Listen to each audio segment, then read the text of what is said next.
everybody, welcome back to my channel. It's really late and I'm really tired, but I wanted to briefly talk about this movie. This video is not going to be like my others because frankly, this movie just doesn't deserve it. But I'm here to talk about Founders Day. The first question I have is, how the heck does a movie like this even make it to theaters? I heard it described as a CW-esque kind of movie, but a better description of this movie is that it is someone's high school / college video project. It's beyond B-rated. It's something else entirely. I went into this movie knowing that it was probably going to be bad, and I was not prepared for how bad it was. Founders Day is a B-rated slasher movie that runs for about an hour and 45 minutes. And all that I'll say about it is that I laughed multiple times because this movie is so bad. And I think that if it would have leaned into that even more and understood that it was actually a terrible film, that it would have made it a lot funnier. But there were certain points where it tried to make itself serious or take itself serious or try to be thought-provoking or whatever. And I'm like, if you're gonna make a film like this and it's gonna go to a movie theater, just mail it in, man. Just make it so bad that people can look at it and be like, oh, they're trying to make this bad. Just go all out and people can enjoy it. Katherine Curtin's delivery at one of the beginning scenes of this movie is so freaking hilarious. And Jace Bartok is pretty funny when he says stuff, but only with that B-rated filter on. And there were a couple things in this movie that made it funny because of how B-rated and bad it was. Everything else was absolute garbage. The killing isn't creative, it's terrible.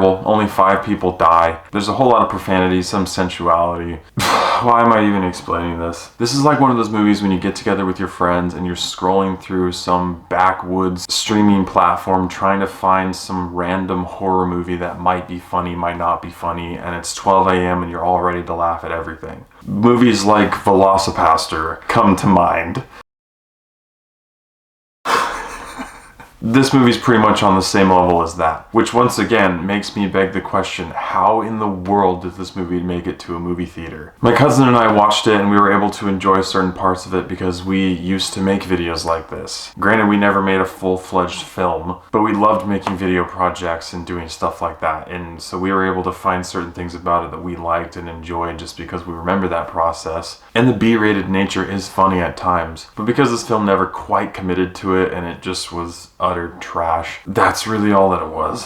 Like I said, this movie doesn't deserve a full-fledged review. I just wanted to give some quick thoughts on it. Needless to say, don't go watch this movie in theaters. It's not worth it even if you enjoy B-rated movies. Thank you guys so much for all your love and support. I appreciate each and every one of you, and I look forward to seeing where this all goes this year. Hope you're having a good start to your 2024, and I'll catch you guys and gals in the next one.